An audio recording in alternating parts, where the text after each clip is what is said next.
Hey everybody, Ken from Heroes Diving for the Sea, and welcome back to our series on elected officials and people working to become elected officials to give them an opportunity to talk about veteran and first responder issues. So the rules for this are every candidate gets 1 hour. They can talk about anything they want regarding veteran and first responder issues. They can talk a little bit as part of their introduction about what office they're running for and what they want to accomplish. And you cannot talk about your opponent or their campaign. So, today, I've got Mike. Would you like to introduce yourself? My name is Michael Johnson. I'm running for Precinct Committee Man for Precinct 2, which I currently hold. I'm going for re-election. A little bit about myself. I was born in Tucson, Arizona. My father was a wildlife biologist, and he worked for the Fish and Wildlife Service, and so I grew up on wildlife refuges all across the western United States. It was a great childhood. Until I went to high school in Las Vegas, Nevada. He was the manager of the desert game range. There was a Bighorn Sheep Refuge. There, after graduating, I met a beautiful young blonde that was from Blackfoot, Idaho. And we got married in 1972, and moved here. And I went to work in construction. Became an electrician, worked for my father-in-law here in Blackfoot, and ended up starting my own business in 1979 over in Wyoming. I spent 10 years in Wyoming working in the oil field, and when the oil field went bust in 1987, I moved back down to Las Vegas and decided to go to college as a electrical engineer. Went to UNLV. Didn't graduate, but I came real close. Ran out of time and money like a lot of people do. And my father-in-law talked me into moving back here to Blackfoot, so I've been here since 1993 and haven't moved away since. So that's a brief history of me. All right. Well, when we were setting this up and getting the cameras and everything ready, you'd mentioned that you had some experience in the first responder world. I did. When we were down in Nevada, I lived in a little town called Moapa, which is about 50 miles east of Las Vegas. And I was a volunteer firefighter and ambulance. I was on the ambulance crew, and my wife was also. She, I have to say, was a lot better at it than I was. She was an excellent EMT. She was an EMTI. And so we ran the I-15 freeway from a place called Apex, where you drop into Las Vegas, all the way to Mesquite. And we also ran the other highway that went to Alamo. And I saw the first year that I was there, we had 117 traffic accidents, and we had about 17 fatalities. Oh, wow. And I saw some pretty bad accidents. The first one I ever went on, right after I got done with my EMT training, the first one I went on was two young ladies that had stopped in Mesquite and got a little bit too drunk. And they rolled their car, and one of them, it was, in a way it's funny, in a way it's not. The one girl that I helped, she had been thrown out of the car and had skidded across the asphalt. She had a low-cut dress, and so her back looked like hamburger. And she had an extra elbow about right here, and so we had to splint that and put her in the ambulance, get her. The other girl, we used pins on her legs, and neither girl was wearing any underclothes, and they were both wearing short dress. It was kind of an odd deal. We pricked her inner thighs, and she couldn't feel anything, so we thought she had neck damage. Sure. So we called in Life Flight and got her loaded up, got her braced up and tied down on the what do you call it? The gurney? Gurney, yeah. And they took her in, and when we got there with the other girl in the ambulance, they had already pushed her out into the hallway, and the doctor was furious. You never want to go into an emergency room drunk, because the doctors do not take kindly to that. Sure. So the only reason she couldn't feel that, she was so inebriated, she couldn't feel anything. And the doctor just, when you sober up, they strapped her down. When you sober up, we'll take care of you. Yeah. But yeah, I saw a lot of, there were 2 suicides. One of the, there was 2 times I saw 2 deaths in the same day. And one of them was, this guy had rolled his car, and I came in right after this happened. And I was actually driving into work into Las Vegas, and this guy, it was early in the morning, because we used to go to work at 5 in the morning, just the sun wasn't even quite up. He'd rolled his car into the median, and he probably fell asleep and got up and walked out right in front of a semi-truck. And it hit so hard, he was wearing a ball cap, and the ball cap was stuck in the radiator. Wow. So obviously, to say, when I got there, the truck was down the road, and the car was in the middle, and there was something laying in the road. I couldn't tell what it was. And so we stopped and went over, and I'm not going to tell you what it was. Sure. But on the same day, I was just kind of shook up on that, because it was pretty gruesome. And we continued on in, and just about apex, I had my helper was driving, and I was trying to read a manual on something we had to install. And he said, look out, and this, it was a Dodge, or not a Dodge, one of those Ford Courier trucks, a little truck, was on its side, came through the median, and slid right across in front of us. We had to dodge around it. And looked at it, and I looked down in, and I could see legs, and the guy I was with looked underneath, and he could see the guy's head was pinned underneath the truck. And he says, I saw him blink, I think he's still alive. So by that time, a lot of people had stopped, and so I said, let's roll the truck over. And they said, oh, you can't do that. You're killing. The truck isn't doing any good on his head. Sure. So we got to do something. So we pushed the truck over, and he flopped out, and it was a mess. He'd skidded across the asphalt with the truck on his head. So his skull was showing from here all the way back. His ear was gone. It was bleeding like crazy. So I took my shirt off and wrapped it around him and called 911 to get an ambulance or somebody out there. So we stayed with him, and he was alive when we left. I don't know for sure whatever became of him. But it's hard to know on those things. Sometimes you never get the end. So, but he was extremely scarred up, if nothing else, if he lived. So yeah. It was, well, that's actually a pretty good segue into one of the things we do. Actually, our primary mission is to help people with post-traumatic stress. And as a veteran myself, I see a lot of programs out there. The VA spends a lot of money on it, counseling, drugs, all those other sorts of things. Oddly enough, though, as a society, we don't talk much about PTSD and our first responders. As an Army veteran, we all get a little bit of PTSD from basic training. It's quite the culture shock, especially if you're doing it at 18. Right. Yeah, I've heard about it. I got lots of friends who went through it. Yeah. And so both of my sons are Army veterans. One of them's a cop, one of them's a firefighter. My son, who's a sheriff's deputy, his first week on the job, he wound up doing CPR on somebody. Not something he'd ever seen in the Army. Trained for all kinds of craziness, to do all kinds of stuff as a soldier. But both of them, I think, have seen a lot more things that would trigger or maybe push PTSD in people as their jobs as first responders as opposed to the Army. From your experience, I mean, and this is great too, because you've been doing this a lot longer than most of us, and most of the kids that we're talking to are really they're kids. They've only been doing this for a few years. Right. So back when you were working as a first responder, did they really even discuss post-traumatic stress, or? No. They sometimes after the really bad accidents, I remember we come up on one.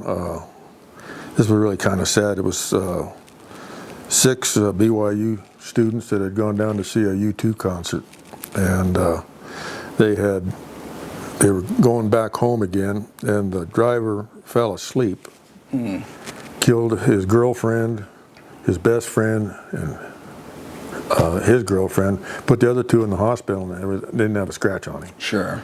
And after that, that was pretty traumatic, and we did sit at the firehouse and talk about it, there was a lot of those. There was 2 cowboys that had been to the finals rodeo, 2 young, regular, they were from Idaho. They were actually Right. I think they were from Ashton. And they wrecked there and killed both of them. They left families. I mean, that kind of stuff, I can still see in my head a lot of the stuff that I came across, Right. I only did it for 2 years, but, we had 117 accidents and and I don't remember, 115 the next, but there was always accidents, it seemed like. Oh, yeah. And these traffic accidents on the freeways are pretty gruesome sometimes. Yeah. Yeah, I know it hasn't even been that long, 40, 50 years, where we've really transitioned from calling that shell shock to post-traumatic stress. Right. And as I've talked to the older folks, as yourself, that did this a bit longer, you're not that much older than me, but old enough, that it was really discouraged to even talk about it. And you'd even get made fun of if you did, if you're saying, hey, this really kind of messed me up. I'm having an issue with that. Is that something you saw happening back then, or? Well, before we started, I told you that I know very, very well people all the way from World War II to now. My brother's father-in-law, his name is Chet Dawson. He was a World War II hero. He went on. He was at D-Day on Utah Beach. He went all through the Battle of the Bulge, and he and I became fairly close because I played guitar and he played guitar. He was a man's man if I've ever met one. I mean, he was an unbelievable guy. I can't tell you a real quick story. My brother was dating his daughter. Okay. And my brother was 20 years old, and Chet was 60.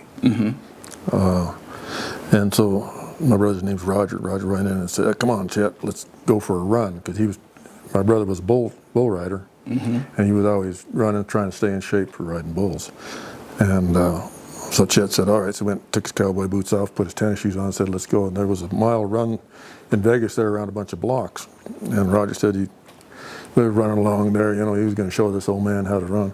So the last 3 blocks, he said, Chet sprinted all the way back to the house. When Roger got there, he was sitting in his easy chair smoking his pipe, reading his paper, and said, well, son, when you get a little bit tougher, come back and we'll do it again. Yeah. That's at 60 years old, and he was, but he told me stories. He wouldn't talk about it to just anybody, but when we would play music and he would show me some of his songs, I'd show him some stuff and have a good time, he would open up. But he wanted to talk about the funny stuff. Right. He didn't want to talk about killing people or anything else. But he told me stories similar to Saving Private Ryan, decade before that movie came out. And one he told me that was funny. They had gone and taken a town in Germany, and he'd met a nice young lady. And then the Germans had come in and pushed them back a couple miles. Well, he had plans to go see this lady, so he snuck out and went and rolled in the hay with this gal, and on the way back, he had his gun, but he had no ammo. And he heard some whispering, and he said it had been raining and muddy, and so he snuck up on this trench, and there was 11 German soldiers in there kind of huddling down, trying to stay out of the rain. And so he was going to scoot back and go get some help. Well, when he tried to scoot back, he slid right into the trench with them. So he jumped up with his gun, and he had learned enough German to say, halt, put your hands up or I'll shoot. I don't know how you say that in German, but he would tell me that. Marched them all the way back as prisoners of war and didn't have a bullet one in his gun. So, Yeah. But I think he suffered from PTSD. And it came out, he, in his later years, became an alcoholic. But he would settle down when he talked about the fun stuff, the funny stuff. Right. And my older brother is the same way. He went into the Navy, he was a Vietnam vet. But he didn't want to talk about anything except the funny stuff that happened. Right. So, I think that's kind of universal, though. The more, because we have people who have been through some really extreme things. And, from a military side, you've got people who've never left the installation that they've been assigned to. They work in an office. nothing is really very difficult or tough for them. And then you have people who've been shot, stabbed, blown up, fallen out of vehicles, and seen some really gruesome things. And I think from some of the conversations I've had with other people as I've been doing these interviews is that the more somebody talks about specifics and, you know, I shot 20 guys and, you know, all that stuff, they're usually full of crap. You're right. The people who've actually seen the crazy stuff, the stories they tell usually have a humorous aspect to it because we all develop a really sinister, dark sense of humor. Right. And it's hard for a lot of people around us. They don't understand that dark sense of humor. And, you know, listening to firefighters and cops talk about some of the things they've seen, right. I think it's really a coping mechanism more than anything, because we don't want to relive those dark times. Sometimes they come up, sometimes we'll get drunk or something like that, and we'll share the stories. Right. But the rest of it is those really humorous aspects for the most part, at least from the military standpoint.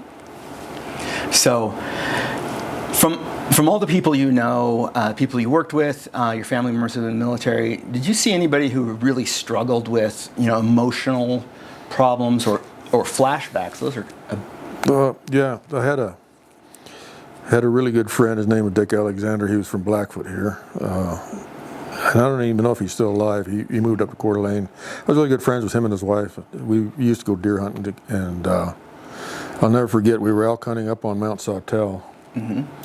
And he said, I'll take the ridge, you take the valley, and we'll see if we can push something up. We'll meet up this saddle way up here. And I said, okay, that sounds good. So I walked down, and I was trying to be quiet, you know, stalking, and I came up, and I was probably from here to that wall away from him, and he heard me. Mm-hmm. And he swung around, and I almost got shot.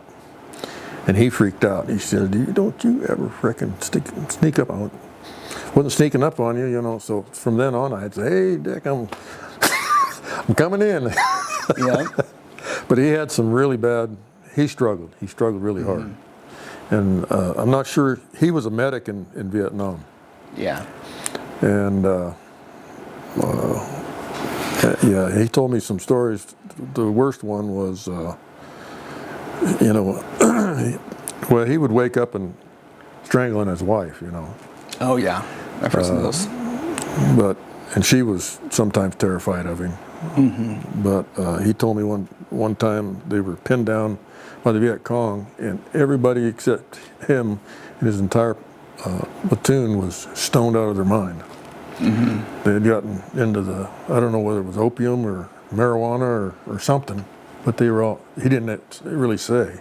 Yeah. But I knew another one, really good friend of mine I went to high school with, his name was John Bohr. He just died here 2 years ago. He ended up living in Blackfoot, which was an amazing story in itself.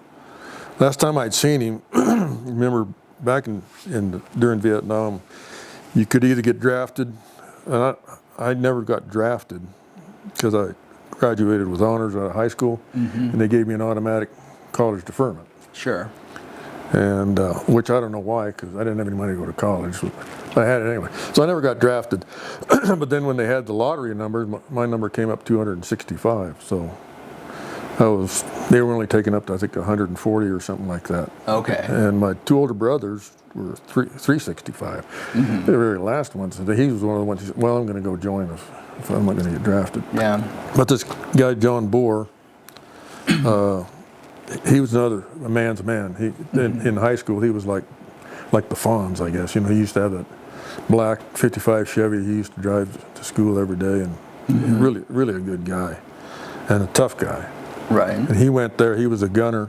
And it's interesting that I was talking to Dave Sitzman, who is another veteran, and he knew of John Bohr because John had gotten shot down, and he jumped at treetop level, broke a leg, but everybody that went down with the chopper died, so he was the only one that survived. And he was 2 or 3 weeks getting back to where he was supposed to be with a broken leg. But he went through all that, and I lost track of him. We had a big party for him before he left to go join the Marines. And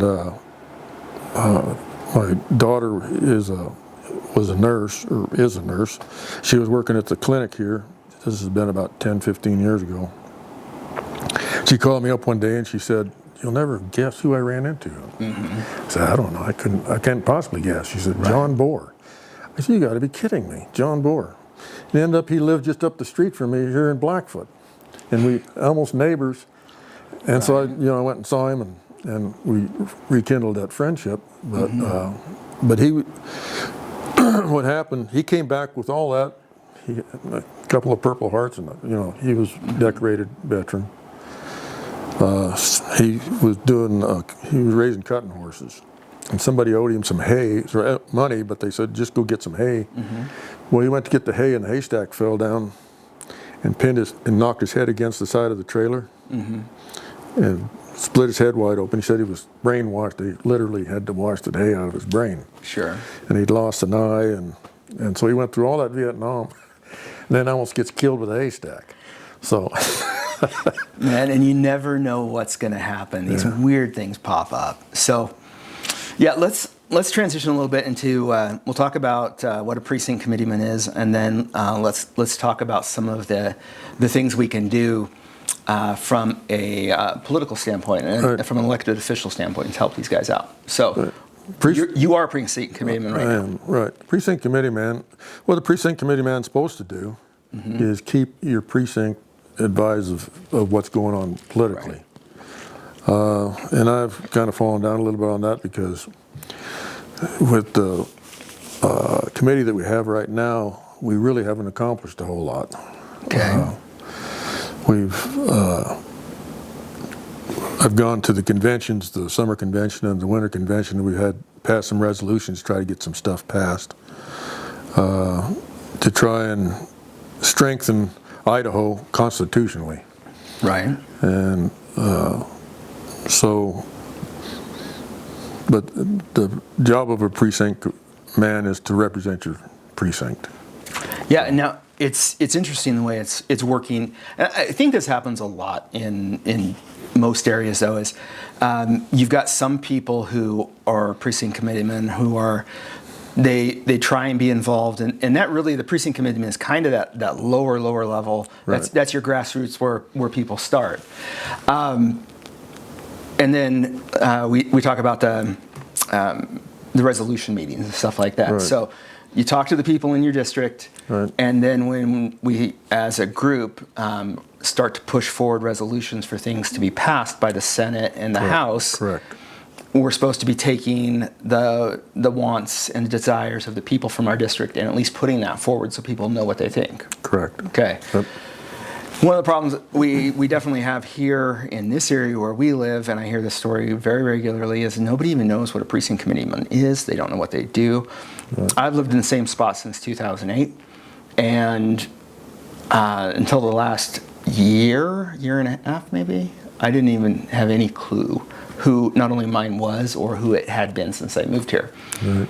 So what do you think we can do from that level to really get the word out there and to be effective as precinct committeemen? You have to go door knocking. And I did a whole lot of door knocking 2 years ago when I was running. Met a lot of people, but people really don't like to be bothered. Right. So you go knocking on their door, and they've got other things to do. I think the best thing what I want to go do this year is go and get people's either an email address or a phone number so it can text and be able to give them information that way, rather than go knock on the door and disturb them while they're eating dinner or whatever. Yeah. And I think there's finally going to be some pretty decent websites that we're trying to get put together, so you can get this information out, because we're living in an information age, and yet it's almost impossible sometimes to get to the information you want. Right. I've been trying to find all the bills that the legislature is going over right now and passing, and who voted for what, and what they all mean, and it's pretty tough to do. Yeah. To find them all. It really is. I got to interview somebody the other day. I was very lucky, and she had an encyclopedic knowledge of all the stuff that's gone on back and forth. And if you know who I'm talking about, don't say her name, because that could be kind of a campaigning thing. But here's one. This is just an idea. So for these meetings, for these videos, I put together an information sheet. And that's basically what I sent out and what we talked about in the first few minutes. But I also have a QR code here.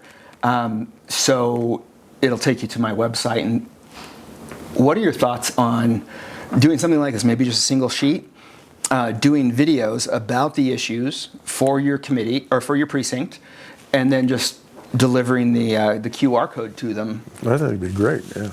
It'd be great. That's a great idea. Okay. I like it. Yeah. See, I just thought of that. Clever.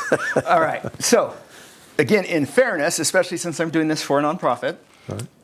if you want to come in and talk to me, doesn't matter what party you are, doesn't matter what affiliation you're with, doesn't any of that stuff. There's a lot of gear in this room, isn't there? There's a lot of what? A lot of gear. Yeah, yeah. Yeah, so Mike mentioned that when he walked in the door. There's lights everywhere. We're running 2 cameras, 4 microphones. Yeah, it's quite a setup. And this is a mobile setup. I can take this anywhere and have it set up in about 20 minutes. So my offer to you, to the Democrats, to independents, to anybody, if you guys want to do something like that, and I can even set the equipment up and you guys can just use it yourselves, and then I'll just pick it up at the end of the day. So you can sit there, make videos, talk to your people, tell them what's going on, what you guys want to accomplish, what the resolutions are. I think that would be a kind of a good test. And here, in Bingham County, Idaho, we're small enough. Right. We could probably do a pretty effective test. I think so. I think we could. Okay. And get the people involved. Because I love hearing, when I go door to door, I love the discussions. Yeah. You know, I don't expect people to agree with everything I say, but I want to hear their views, you know, because you can change my mind if you have, you know, I'm not right about everything. I think I am, but, you know. Yeah.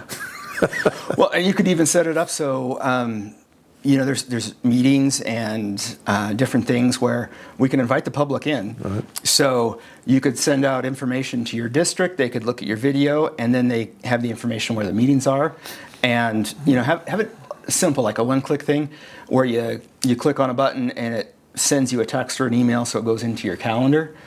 That's the only way to get me anywhere, by the way. Right. If it's not in my calendar, I'm not there. Does not happen.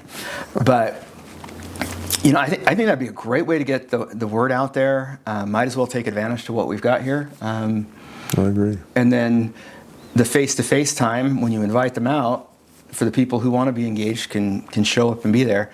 I know for me personally, the more texts and emails I get, the less happy I am as the day goes along. Right.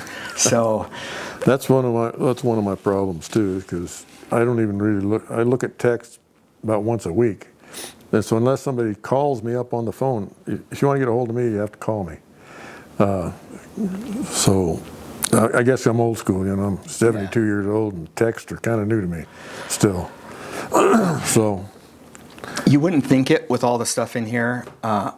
Technology absolutely hates me. I mean, it's got it in for me. One of the videos I did the other night, I went for hours before doing other videos with other people, and then all of a sudden I sit down and my microphone goes dead. Oh, yeah. So the only sound from me was what was being picked up on the other person's microphone. And, you know, hearing me is not as important as hearing you guys as you're going forward with this stuff. But I think if you want to bring this to the committee, talk to them about. I will, yeah. Yeah, because I mean, hell, we could literally set a day, because these videos don't even need to be long. 5-10 minutes. You tell your precinct what you want to tell them, ask them and how they want to get involved, and then we can move on to the next person. I think that's a great idea. How many precincts do we have? 23 or 24. 24. I think it's 24. Okay. I'm precinct 2. I know precinct 23 is right next to me. So Makes all the sense. Go around, I don't know. 2 next to 23? Yeah. Yeah, people should look at maps before they start naming stuff. Right. You know, one thing with the Bingham County Republican Central Committee is we've had a rough 2 years. When I first came into precinct, I was the precinct committee man for precinct 2 back in, I think it's 2002 to 2004, and then another guy took my place, and which I didn't even run. But the last 2 years, when I came in, there was a lawsuit going on, and I can't get into that because I don't even know enough about it to be intelligent. But all I know is it finally got settled, things got paid, But there was a motion made to change from having a monthly meeting to having quarterly meetings. And I voted against that, but I got voted down. And so the majority, actually it was 19-5, voted to have quarterly meetings. And to me, it's why have a committee at all? Because the way that it has worked is we had a meeting in October, and we were supposed to have a Lincoln Day dinner. We did have a Lincoln Day dinner in March, but there was no way to plan it.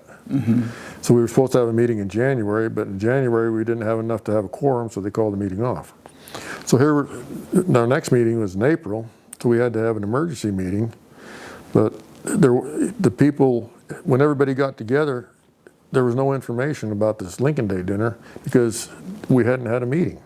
Right. Nobody had been assigned to, a committee to get everything put together. So it ended up coming off okay, but especially in an election year, you need a meeting every month. We have the primaries coming up, and this is going to be a really important election. Oh, absolutely. So we have a meeting coming up in April. It's supposed to be the third Thursday in April. It's normally at 7 p.m. at the courthouse. Hopefully we have that meeting, because in the last emergency meeting, they were trying to eliminate that. So why, I don't know, but I haven't heard yet for sure if we are or not. The chairman takes a lot of liberties that I don't think a chairman should. But okay.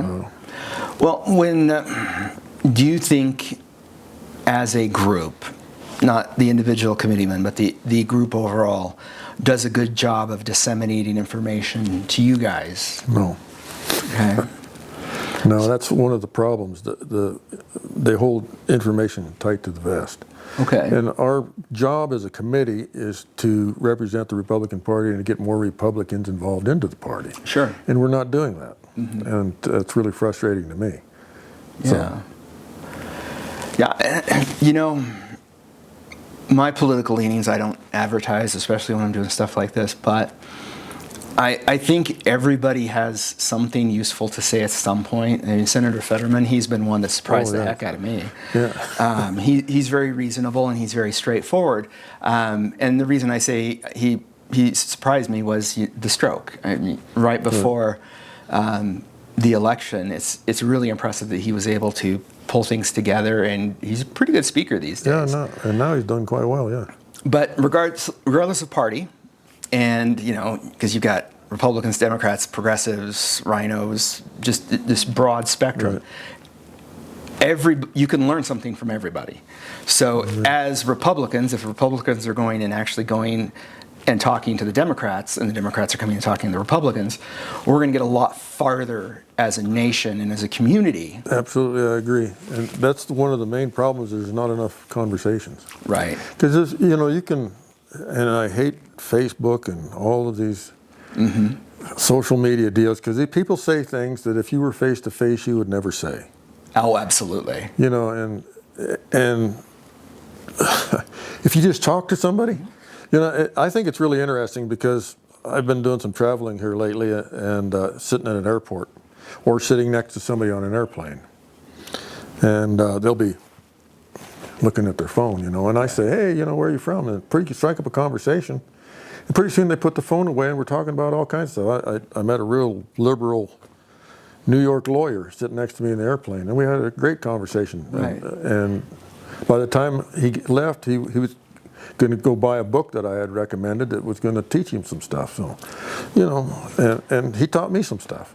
Yeah. So I think you hit right on the head of what I perceive as our biggest problem in politics is, like this video.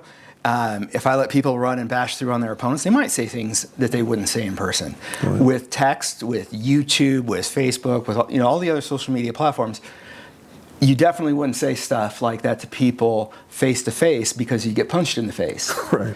And we're separating ourselves enough through technology from each other that people are getting comfortable saying some extremely hurtful, hateful, vile things. Right, I agree. And also the not listening. We have to listen to each other, whether or not it's internally within a party or externally going and bringing in the other party. I heard something that shocked the crap out of me, actually. So there was a bill, House Bill 642, that the governor just recently signed here in Idaho, and it extends a lot of the disability and death benefits for our first responders and their families. Right. And so after that interview, and I was told about that, I just nerded out, and I was blasting through my computer, reading everything I could about it. We, as Idaho, we are on the forefront of that. There's other states that are doing it to some extent, but the bill in Idaho for that extension and to help our veterans, or not the veterans, but the first responders, it's better than really most any states out there. So Idaho is way out there ahead of everybody on that particular deal. Is that from the people up in, the two guys that got shot up in Coeur d'Alene? I think that was the motivation that prompted it. And I was even told that it was a unanimous vote. Oh, right. Yeah, it was, and I remember reading that. It was a unanimous vote. Yeah. How do you get a unanimous vote? On anything. On anything, right? But I think that's something we can all agree on. We need to help people. Right. And I think information is a big part of this. So I've thought for quite a long time that we do a terrible job of communicating what programs are available, communicating with people what they can do to get help. So from a PTSD standpoint, from a disability standpoint, the military is a little harder than the first responders because a lot of times you leave that community. So when I retired, I came here. None of my soldiers, none of my friends, none of my anybody from my military service is within probably 12-hour drive from here.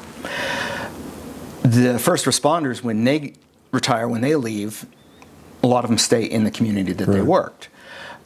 But the idea that was brought up, and I was very, very intrigued by this, and I'm definitely gonna look into it and find as many volunteers as I can to help out with this, is create a system where we have mentors. So you retire from law enforcement or from the fire department or from the military, or you've even been in one of those jobs for 5 or 6 years, and you're transitioning into the civilian world. We have a list of volunteer mentors who will walk you through the programs. Mm-hmm. Disability is a huge one. That is landmines and bear traps all throughout that process when you're trying to go through that. And having somebody who's been through it is helpful. And then even, because there's a lot of stuff for the bigger programs where you can get help, the American Legion and stuff like that. But it's the small things. It's, okay, so for me, in my home, even today, but it was really bad right after I got off my last tour, nobody would dare do anything, especially at night, where it surprised me or shocked me. To this day, my wife won't touch me to wake me up. Somebody touches me while I'm asleep, I wake up swinging. At night, I'm also kind of deaf in one ear. If somebody comes up and they surprise me, and you get in that kind of fugue state between awake and asleep, or you get up to go to the bathroom in the middle of the night. If I get surprised, I come out swinging.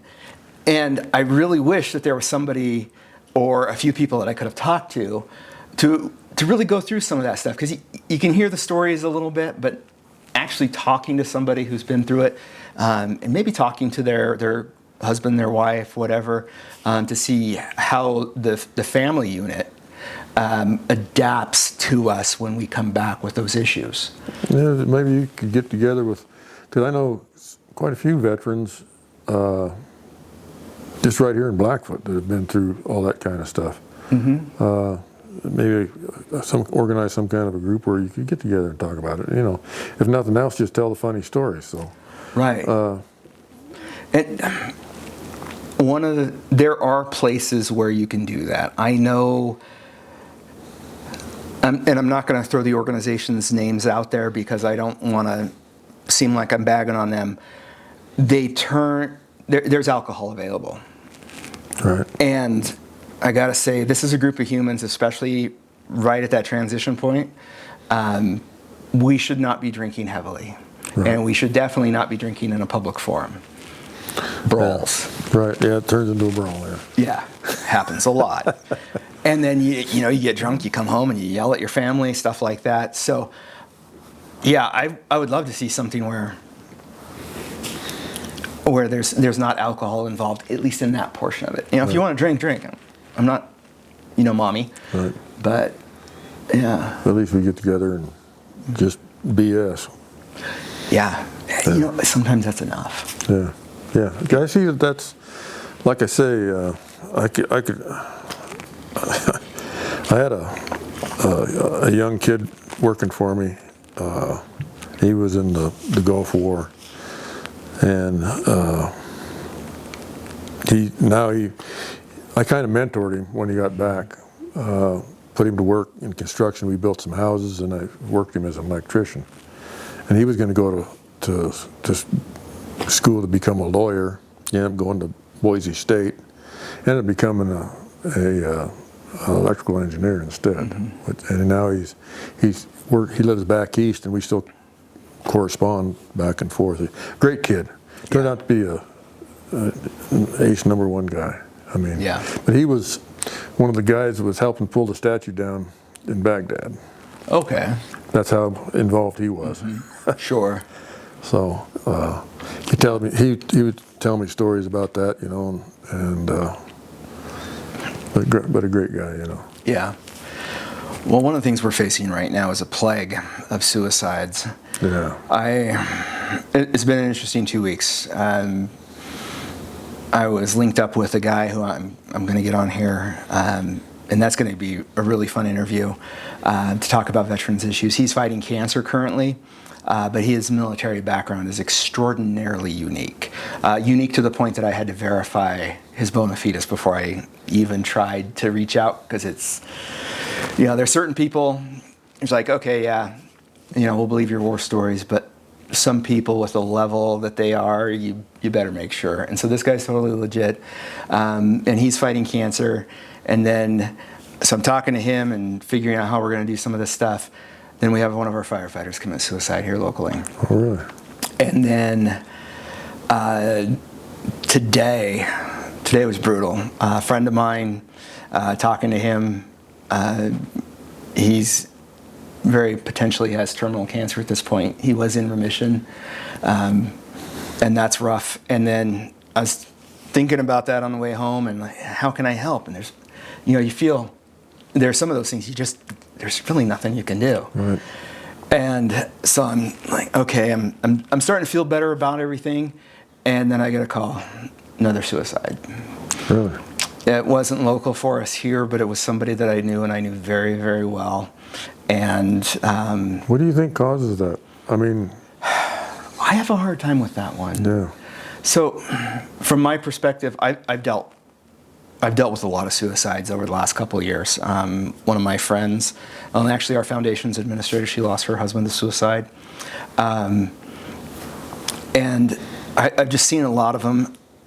But I understand the darkness of post-traumatic stress and the flashbacks, and mine flashbacks, for me at least, are not like they are in the movies and TV.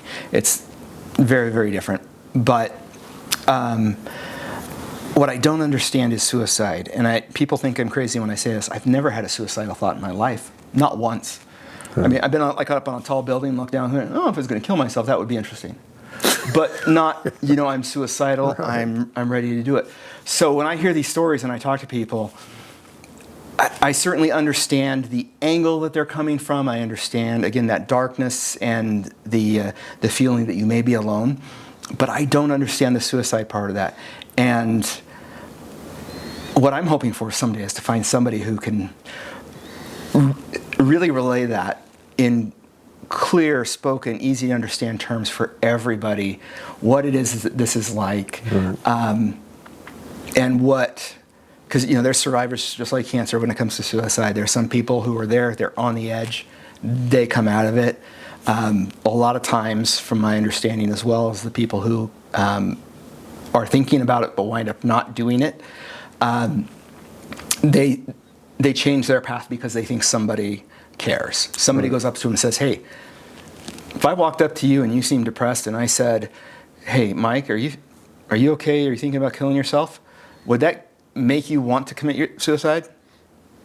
No. Yeah, and that seems to be what the zeitgeist is in this country when it comes to suicide. We can't talk about suicide on social media most of the time. If you do, it has to be presented in such a way that YouTube or Facebook or Twitter or whatever approves of. Otherwise, they meter back your content or demonetize it if you're getting paid for your stuff. We got to talk about it. We got to bring it to the forefront. I think you hit the nail on the head there. When I think the suicide ones that I've seen are when people become isolated. Yes. When there's no one left to talk to, and they think they are alone, and they lose their will to live. I firmly believe that's a big part of it. Yeah. And we have to reach out to each other. One, from your time as a first responder, it's probably the same for you guys as it is for us as military. When we're not doing Army stuff, we hang out with Army people. Right. Cops hang out with cops, firefighters tend to hang out with firefighters. Right. And for me, from our foundation standpoint, when we do programs, it's veterans, first responders. We also open first responders, we include emergency room workers as well for that. But after you get toward the end of the class, especially if you're doing something like a scuba class, the day in thing, everybody breaks off into cliques. Cops are together, firefighters together, Armies together. Right. Marines are usually kind of by themselves or just harassing everybody. Right. But we certainly do segregate ourselves, and I think you're right on that that isolation. We as a group isolate ourselves. Right. And it's the dark humor that you were talking about earlier, right. I think is a big part of it. My wife gets shocked when I talk to other veterans. Are you guys mad at each other? Oh, no. We talk. Yeah, that's just guys being guys. Yeah. It can go overboard, that's for sure. But right. Oh, yeah. Yeah. And women, too. I mean. Yeah. They have an interest. What's that? They have an interesting way of communicating, women with each other. Yeah. And in those kind of, my wife was a first responder too, and she actually went for 5 years. I only did it for 2 because what got me, why I quit was one that was really traumatic to me. There was a rollover and a young girl, she was a cheerleader at the high school, and she looked just like my daughter. Mm-hmm.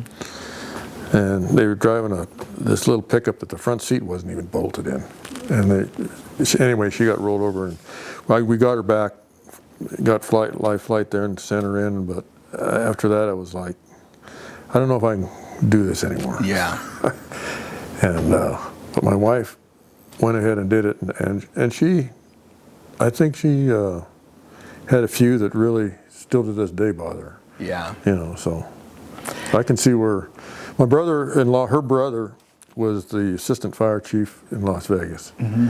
He worked his way all from fireman to paramedic to assistant fire chief, and he's retired now. But he went to Oklahoma City with the bombing. He went to New York at 9/11. He was all over the place, and that guy could tell you some stories. Yeah. So then we sit down and talk, but he doesn't talk a lot about any of the stuff that, you know, once in a while in a real quiet private setting when just him and my wife and I, he'll sit down and talk about it, but other than that, no.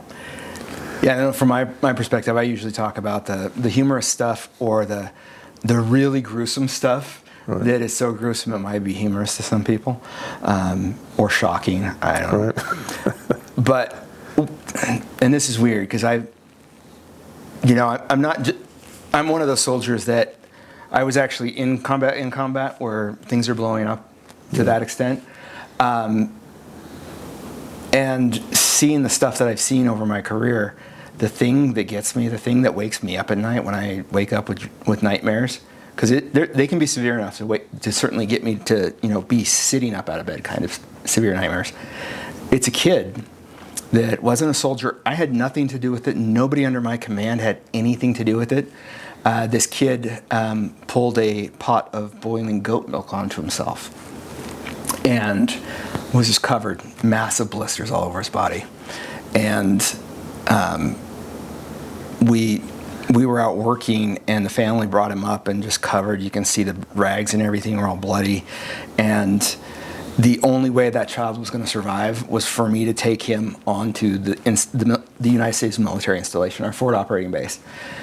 And when you do that, if you take somebody in, one of the locals, and you bring them on base, your medic has to stay with them until that person leaves. So if you don't have a medic, you can't do missions. I knew what that meant, and boy, did I get yelled at. My boss was very, very unhappy with me, but that's fine. But what it is, I think for me anyway, is my two sons were about the same age as that kid while all that was going on. So in my head, I'm away from home. I've been gone for a long time because I was in schools almost a year before that deployment, which made that even more fun.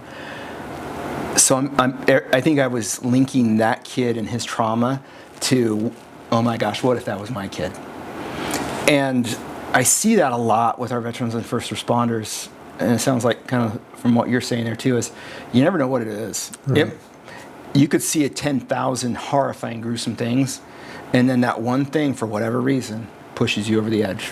Right, I agree. I have another good friend out here.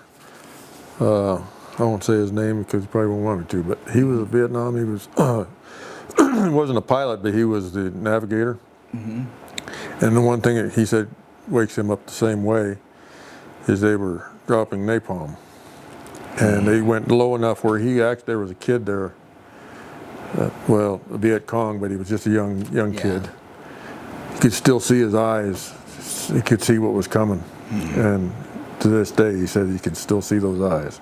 Yeah. Low enough where he knew. Right. They hit him with the. It's the craziest things that haunt us. So. Yeah. Well, we've got about 5 minutes left. So, do you have any thoughts on first responder, veteran issues, anything like that we can do better, even from maybe just from the local level all the way up to the national level? You got any thoughts on any of those things? I haven't sat down to think about it enough to respond intelligently, but I think just getting people to communicate better, mm-hmm. to take the time to communicate better, put the phone down, and like I say, this friend of mine that it was a Vietnam veteran, he was a gunner on a helicopter, came in to see my son about some work on his truck, and we ended up spending an hour and a half talking about everything from Vietnam he and I worked together for 5 years as an electrician. So, mm-hmm. About the good old days when we used to hang out at the bar and raise hell. Yeah. So, but I think, and he felt better when he left, mm-hmm. And I think that a lot of this friend of mine I was telling you about that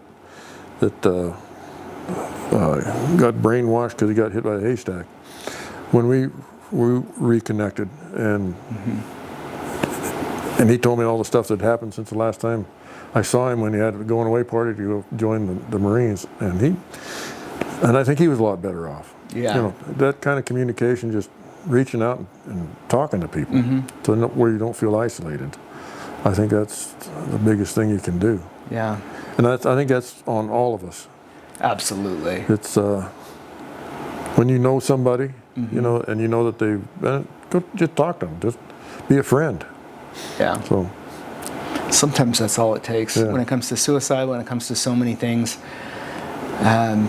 Just communication, just reaching out. And, I'll leave you with this, since you're running for office. One of the things that I would like to see, as a veteran, I think we do a pretty good job in a lot of ways of taking care of us. And, we have Veterans Day, Memorial Day, and a variety of other things. And, the VA system is massive and definitely needs to be shrunk back.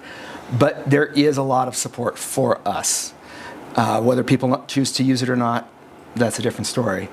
But what I'd like to see from all of our elected officials across the board is start thinking about our first responders And the people who really see trauma, because the cops, firefighters, you guys see it on the road. But all of those things typically wind up with our emergency medical room staff. Right. And so we need to watch out for them as well and see what we can do to figure out how we can stay on top of the problems and the issues that they face. Not only post-traumatic stress, physical injuries, but also chemicals. We are all exposed to all sorts of chemicals that the general public are not. And think about the number of times a cop or a firefighter goes to a car accident. Gas, oil, all that stuff. Fires, the chemicals. I think there's a lot more health problems and psychological problems that group faces that are just as much chemical and environmentally based as they are mental.